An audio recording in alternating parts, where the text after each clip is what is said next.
지금 매일 성경 말씀을 묵상하면서 특별히 이게 지난 수요일 날 말씀이었어요.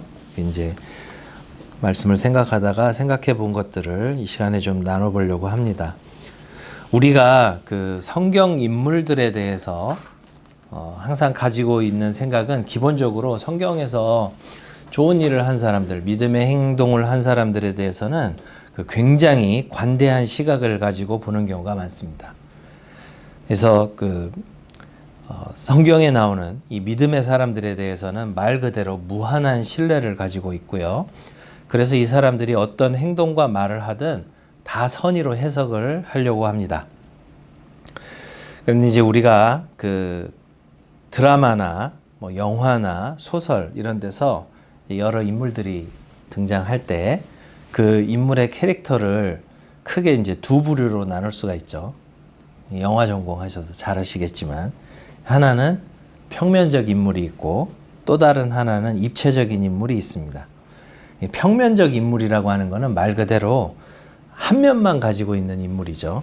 그래서 처음부터 끝까지 선인이거나 처음부터 끝까지 악인, 이것을 우리가 평면적 인물이라고 하고, 이제 그에 반해서 입체적 인물은 이 평면적 인물과 다르게 다양한 면을 가지고 있는 이런 사람들을 이제 입체적 인물이라고 하죠.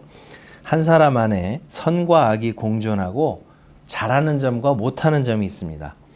사실 우리가 이 세상을 살아가면서 만나는 거의 모든 대부분의 사람들이 입체적인 면을 가진 입체적 인물이라고 할 수가 있죠. 평면적인 인물은 글쎄요, 거의 만나기가 쉽지 않습니다.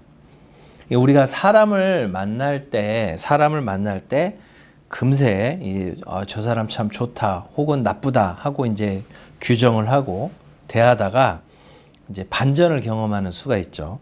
그래서 좋은 사람을 만나서 참 훌륭하다 하고 빠져들었다가 실망하는 경우, 이제 그때가 왜 그러냐면 사람이 이런 입체적인 면을 가지고 있다는 것을 이해하지 못할 때 발생을 합니다. 그래서 이제 몇 가지 면을 보고 마음에 들었다가 다른 면을 보면 실망을 하죠. 입체적인 다양한 면을 직시하면서도 이 단점을 품을 수 있을 때 사실 우리가 그때 그 사람을 사랑한다라고 표현을 합니다. 쉽게 말해서 이제 보통 남자들이 여성을 보면 외모를 보고 반하죠.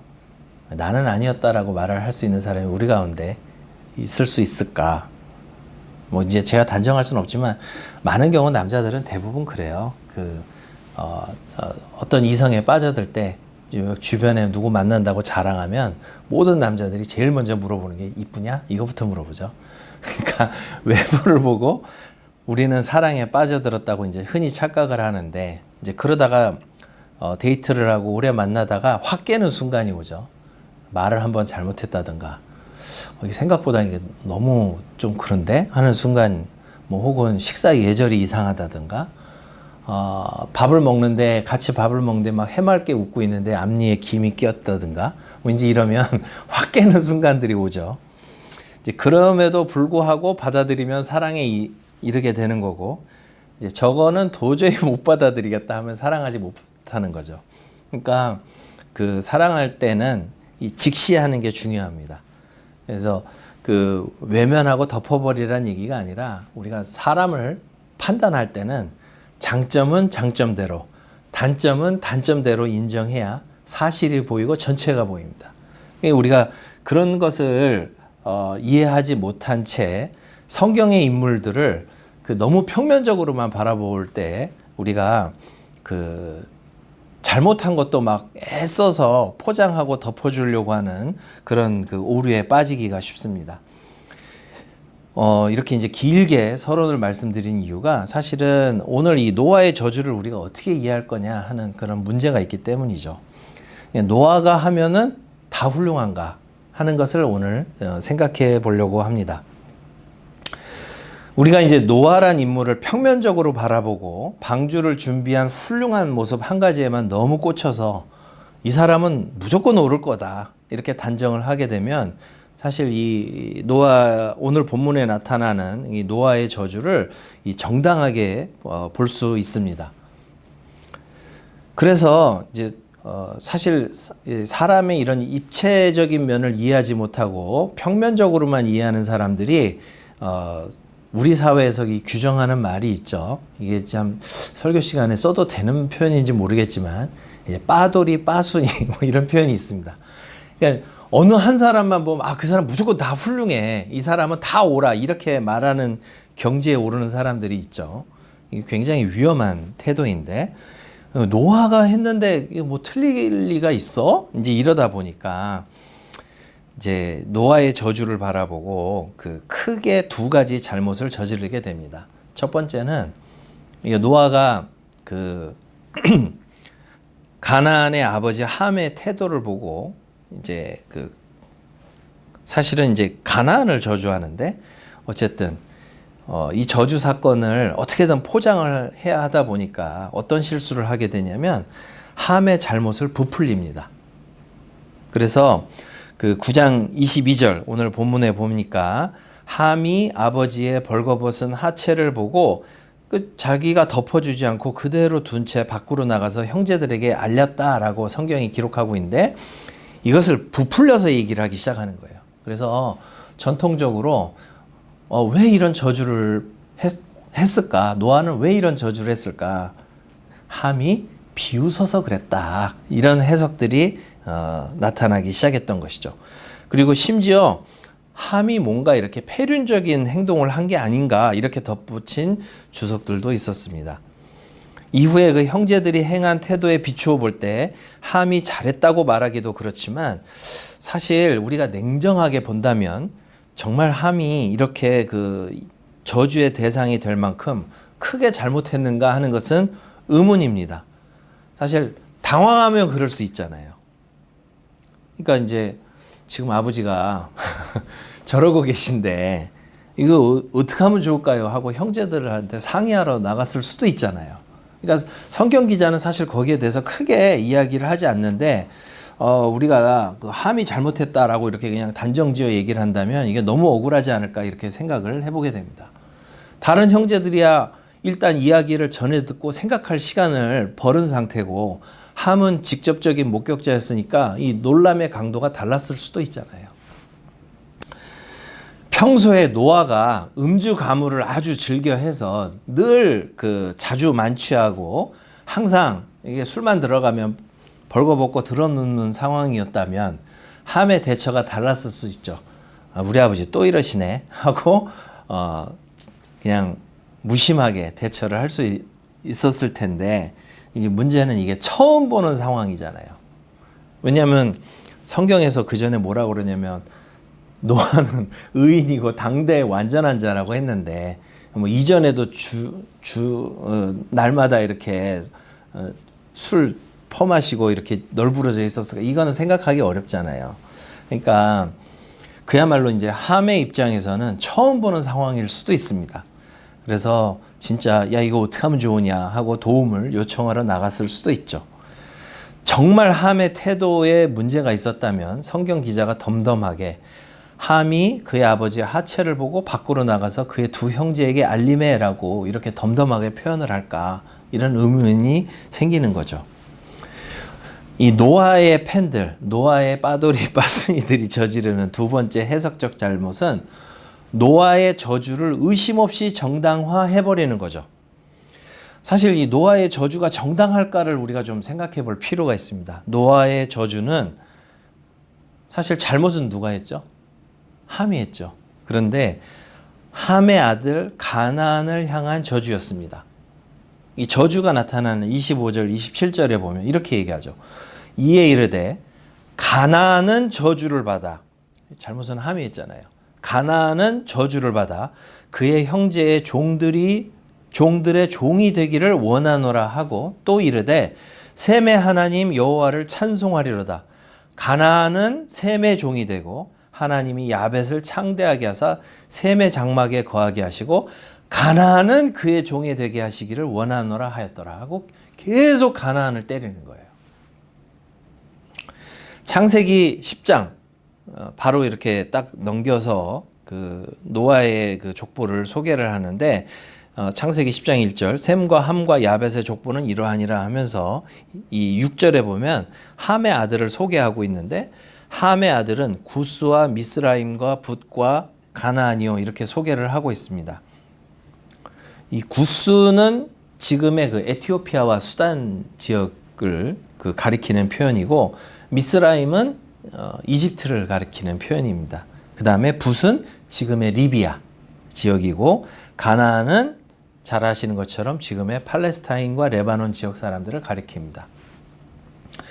그러니까 이제 그 고대 지역명으로 에티오피아, 누비아, 이집트 뭐 이러다 보니까 이게 주로 지역이 다 어디죠? 북부 아프리카와 팔레스타인, 레바논 지역 사람들이죠.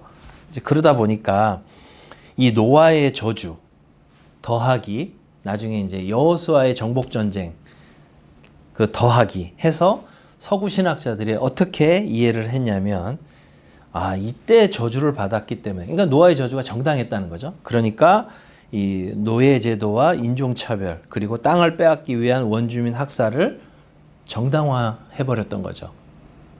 성경에 나와 있지 않냐. 이들은 종이 되라고 했지 않냐라고 하면서 이제 그 노아의 저주와 여호수아서를 묶어가지고 노예제도와 인종차별을 그리고 원주민 학살을 정당화하는 그러한 오류를 범한 적이 있습니다. 실제로 이제 그 중에 한 예가 남아공이 유명하죠. 인종차별로. 1990년 그 남아공의 백인 교회들과 신학자들이 자신들의 신학적 오류를 잘못했다고 고백한 바가 있고요. 2000년대 들어서 그 스텔런보스 대학교 그 남아공의 그 대표적인 신학교 중에 하나인데 그 스텔런보스 대학교 신학부에서는 과거 그 아파르테이트 인종차별을 정당화했던 과거에 대해서 공식적인 사과문을 발표한 바 있습니다. 우리가 잘못한 행위를 성경 말씀을 근거로 해서 이렇게 한 거 참 우리가 잘못했습니다라고 사과문을 발표한 적이 있어요. 그러니까 결국은 그 이전까지는 노아의 저주를 노아가 했으니까 이거 옳다 이런 식으로 보았던 것이죠. 잘못은 잘못입니다. 이 가나안에 대한 노아의 저주는 옳았을까? 사실 우리가 이제 이미 쭉 살펴본 것처럼 이 저주를 한 주체인 노아를 제거하고 본다면 이 저주는 상당히 문제가 많은 것을 알 수가 있죠. 아버지가 포도주에 취해서 그야말로 못 볼 꼴을 보였고 이후에 정신 차려서 아들들을 통해서 사건의 진상을 들였더니 이제 말 그대로 본인도 참담했겠죠. 자기의 어떤 그 수치 이것을 생각할 때 본인 스스로 생각해도 좀 부끄럽고 이게 참 후회가 막심했을 것입니다. 그 다음에 이 나온 저주 우리가 이것을 놓고 생각해 볼 때 진짜 이게 옳은가 두 가지 점에서 이게 옳지 않다라는 생각을 해보게 되는 것이죠. 첫 번째는 함이 잘못을 했다 하더라도 이것이 이렇게 저주를 할 만한 내용인가라는 점이 있죠. 그죠? 아들이 술 취해가지고 이렇게 조금 잘못했는데 이게 진짜 이렇게 막 후손들까지 이렇게 막 저주를 할 만한 그럴 일인가? 뭐 가정에서 사실은 이제 자녀를 키우는 입장에서 내가 사실 원인은 내가 잘못한 거잖아요. 그런데 내가 이런 모습을 보였을 때 아들이 그냥 뭐 놀랬든 뭐 했든 어떤 태도를 보였을 때 나중에 이제 그런 얘기를 들었을 때 이게 내가 부끄러운데 그렇다고 이놈 자식 이거 안 덮어줬다고 이렇게까지 저주를 할 일인가? 사실은 우리 가정에서도 안 그럴 거잖아요. 그죠? 그 다음에 저주의 내용도 이게 심각하죠. 앞서 말씀드린 것처럼 이게 잘못을 저질렀는지는 명확하지 않지만 잘못을 했다고 하더라도 잘못을 저지른 주체는 누구예요? 함이죠. 그러면은 저주는 함을 향해야 되는데 함의 아들 가나안을 향하고 있죠. 아까 그 말씀드린 것처럼 함의 아들은 구스와 미스라임과 북과 가나안이요 하고 네 번째로 소개하는 거 보니까 가나안이 막내 아들인 것 같아요. 그러면 아버지가 잘못했는데 하필이면 그 중에서 제일 약한 막내 아들을 향해서 이렇게 저주를 퍼붓는 게 과연 옳은가? 그러니까 어떻게 보면 이거는요 과잉 보복, 과잉 저주의 모습이 아닐까 이렇게 생각해 볼 수가 있는 것이죠.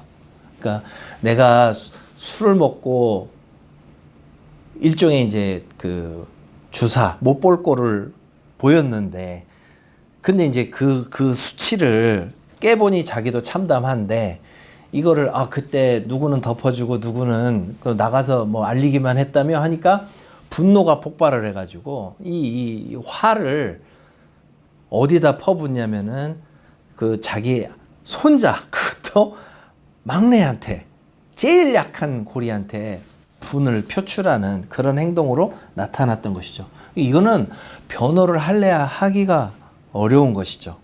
우리가 자꾸 앞에 저주를 한 사람이 노아라고 생각을 하니까 그럴만 했겠지라고 자꾸 덮는 거지. 노아라는 이름을 빼고 나서 보면 이게 진짜 이게 할아버지가 할 일인가 이렇게 생각을 하게 되는 것입니다. 그만큼 우리가 어떤 한 인물에 지나치게 빠져버리면 그 행동을 이렇게 억지로 포장하고 덮어버리는 실수를 할 수 있다는 것입니다. 결국은 이것은 과잉 보복, 과잉 저주라고 볼 수가 있는 것입니다. 자신의 잘못으로 인해서 벌어진 수치를 타인에게 전가할 뿐 아니라 자기의 분노를 가장 약한 이를 향해서 과잉 보복, 과잉 저주로 가리려고 하는 이 모습은 사실 우리가 기존에 알고 있었던 의인 노아의 모습과는 거리가 멀다라는 것을 알 수가 있습니다. 오히려 이 모습은 누구와 가깝죠?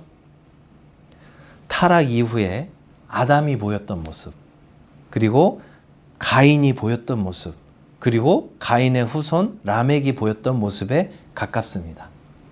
그렇죠? 아담이 계명을 어기고 죄를 짓고 난 다음에 책임 전가부터 하잖아요. 하나님께서 내게 주신 저 여자. 그 다음에 가인 같은 경우에도 동생을 죽이고 나서 이 자기에게 다가올 그 어떤 그 보복이나 이런 것만 두려워하는, 철저하게 자기만 챙기는 이기적인 모습을 보이죠. 라멕 같은 경우에는 좀 이따 다시 한번 소개해 드리겠지만 자기 조금 상했다고 사람을 죽이는 이 과잉 폭력을 행사하는 모습으로 나타나는데, 이 모습들이 합쳐져서 노아에게서 보이는 것을 볼 수가 있습니다. 흥미롭게도 홍수 이후에 이 홍수 사건을 거치고 난 다음에 이 노아의 모습을 창세기 기자는 제2의 아담의 모습으로 제시하고 있습니다. 창세기 9장 20절, 오늘 본문 말씀인데요. 노아가 농사를 시작하여 라는 표현이 나오죠. 노아가 농사를 시작하여. 근데 사실 이 표현이 번역자들이 굉장히 고심해서 번역한 의역입니다. 그러니까 히브리어 성경을 그대로 직역을 하면 이런 표현이 돼요. 노아는 땅의 사람이 되기 시작했습니다. 땅의 사람이 농사꾼이라고 생각을 해서 노아가 농사를 시작하여 이렇게 번역을 한 거예요. 땅의 사람이라는 이 표현은 창세기 2장 7절과 관련된 표현입니다. 원래 이제 설교 시간에 가급적 성경 원어를 얘기해봐야 이게 잘난 척밖에 안 되니까 이게 하면 안 되는데, 발음을 소개하기 위함이라 어쩔 수 없이 죄송하지만 오늘 하루는 좀 하겠습니다. 여기 땅의 사람이 되기 시작했다라고 할 때 그 땅의 사람이라는 표현이 히브리 말로는 이쉬하 아다마라는 표현인데, 여기서 이제 이쉬는 사람이고 하는 정관사고 아다마죠. 그러니까 이쉬하 아다마, 아다마가 땅이란 뜻이에요. 땅의 사람이 되기 시작했다. 근데 창세기 2장 7절에 하나님께서 아담을 지으실 때 아파르 민하 아다마, 아다마로부터 먼지, 아파르, 먼지 티끌이란 뜻이거든요. 이것을 가지고 사람을 지으셨기 때문에 그 흙, 아다마라는 표현에서 아담이라는 이름이 나와요. 그러니까 아다마에서 지었기 때문에 아담이다 이렇게 되는데, 9장 20절에 보면 노아가 농사를 시작하여, 노아가 땅의 사람이 되기 시작했다라고 했을 때 이쉬하 아다마, 아담이 되기 시작했다라는 표현이라는 것이죠. 그러니까 창세기 기자가 그냥 진짜 우리말대로 농사를 시작하여 이렇게 하면 되는데 창세기 기자가 이런 어려운 표현을 쓴 이유는 노아가 제2의 아담이 되었다라는 것을 암시해주고 있는 것입니다. 또 한 가지 좀 어려운 얘기인데 포도나무를 심었더니라는 이 표현도 우리말 성경에서는 오해의 소지가 약간 있어요. 포도나무를 심었더니 그러니까 포도나무 한 그루 심은 것 같죠. 그런데 여기 그 심었더니라고 하는 이 표현이 창세기 2장 8절에서 하나님께서 에덴 동산을 창설하셨다라고 하는 표현이 나오는데 그 창설하셨다 같은 동사예요.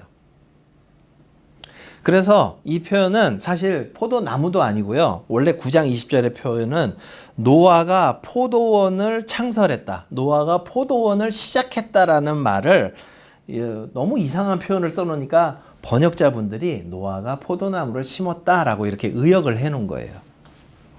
근데 어쨌든 창세기 기자가 이런 표현을 통해서 하고 싶은 이야기 뭐냐면 자꾸 아담과 대비를 시키는 거예요. 아담은 에덴 동산에서 타락을 했는데 노아는 포도원에서 수치를 드러냈습니다. 타락 이후에 아담은 벌거벗은 것을 깨닫게 되는데 3장 7절에서 노아 역시 포도주에 취해서 벌거벗게 되죠. 9장 21절입니다. 이 상황을 보고 사실 셈과 야벳은 잘했죠. 하나님께서 아담의 수치를 아담과 하와의 수치를 가죽옷으로 가려주셨듯이 노아의 수치를 가려준 행위. 그거는 굉장히 잘한 거죠. 근데 이제 문제는 노아가 포도나무에서 이 에덴 동산에서 아담이 걸었던 길을 그는 포도원에서 그가 걷기 시작했다는 것이죠. 그래서 말씀드린 것처럼 함도 아닌 가나안을 저주하는 모습은 가인의 후손 중에서 죄악이 가장 절정에 달했던 가인의 7대손 라멕과 닮은 행동을 하고 있는 것을 볼 수가 있습니다. 창세기 4장 23, 24절에 라멕의 노래가 이렇게 소개됩니다. 라멕이 아내들에게 이르되 아다와 실라여 내 목소리를 들으라. 라멕의 아내들이여 내 말을 들으라. 나의 상처로 말미암아 내가 사람을 죽였고 내가 상처를 받았더니 내가 사람을 죽였다. 이걸 다시 한번 표현하기를 나의 상함으로 말미암아 내가 소년을 죽였도다. 가인을 위하여는 벌이 7배일진데 라멕을 위하여는 벌이 77배이리로다 하였더라. 이게 아담의 후손 중에서 죄악이 극대화될 때 나타나는 모습 중에 하나죠. 내가 상처를 받았다고 나는 그 젊은 청년을 죽였다 라고 자랑스럽게 떠벌리는 라멕. 과잉 보복이죠. 근데 노아가 어떻게 하고 있어요? 과잉 저주를 하죠. 라멕을 위하여는 벌이 77배라고 노래하는 그 라멕에는 못 미치지만 아니 무슨 가난하고 원수진 것도 아니고 자기 손자인데 그것도 그 막내인데 거기다 대고 아까 우리가 살펴본 것처럼 가나안을 향해서 몇 번을 저주합니까? 3번에 걸쳐서 저주를 해요.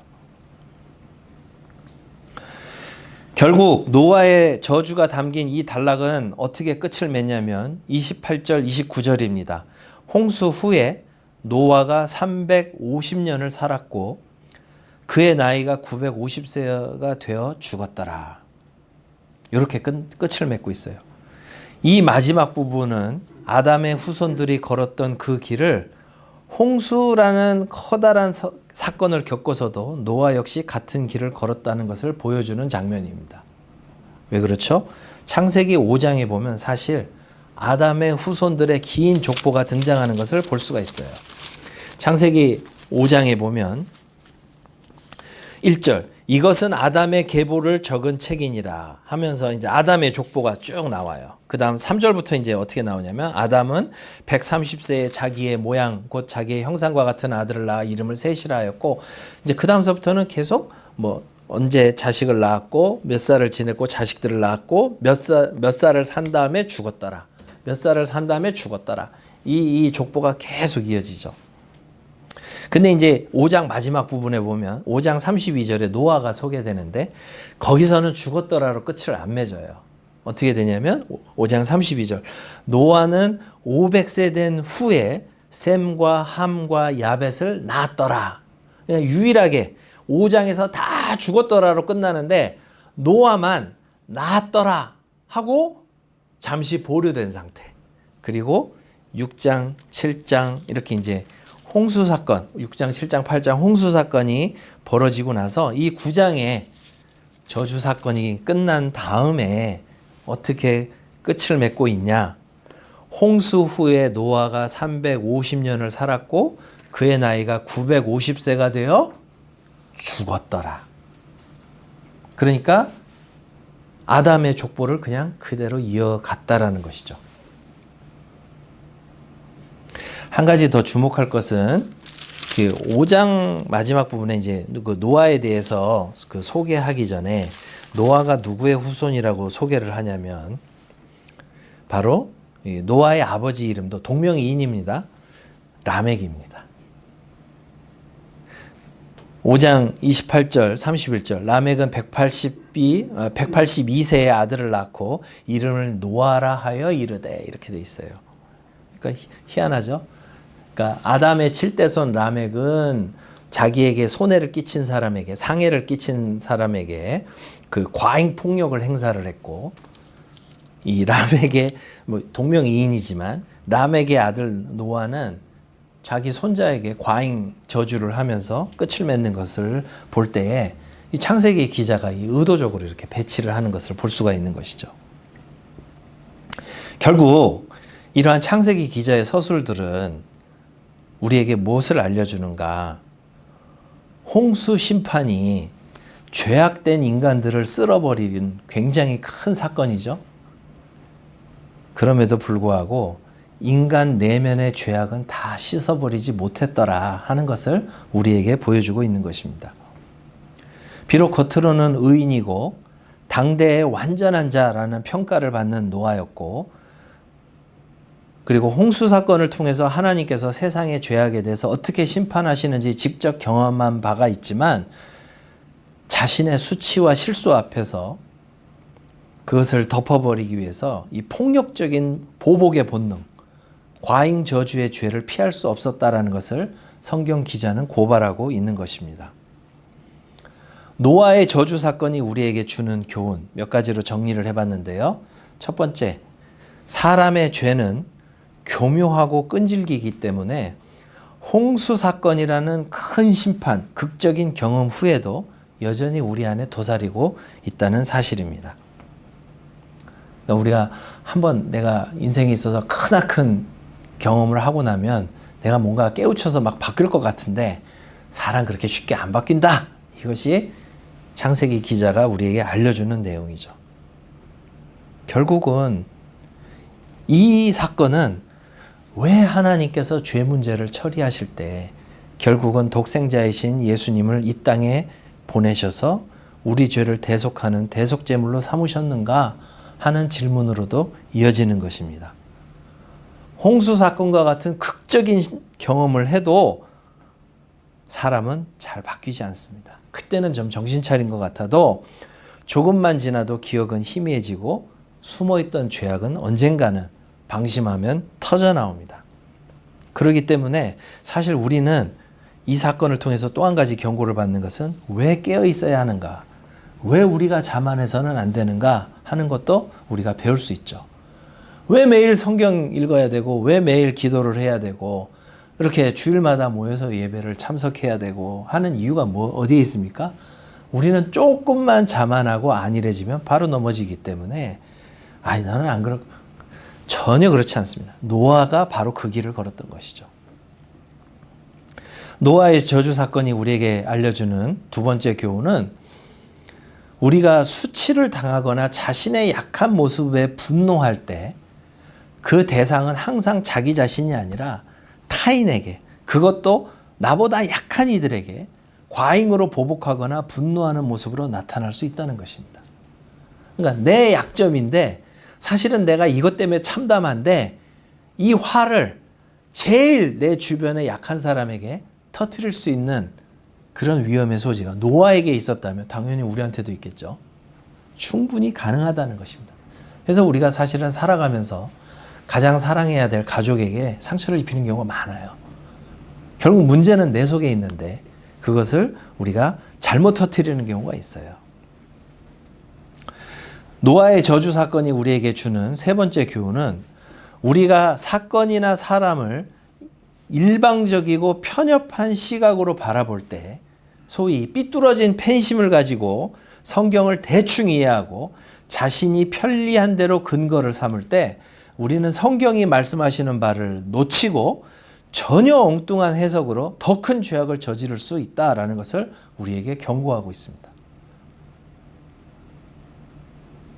앞서 말씀드린 것처럼 노아가 저주를 했으니 할만했겠지 하면서 누구를 저주했나 보자. 이렇게 보니까 이게 북아프리카, 이게 아프리카 흑인들이네.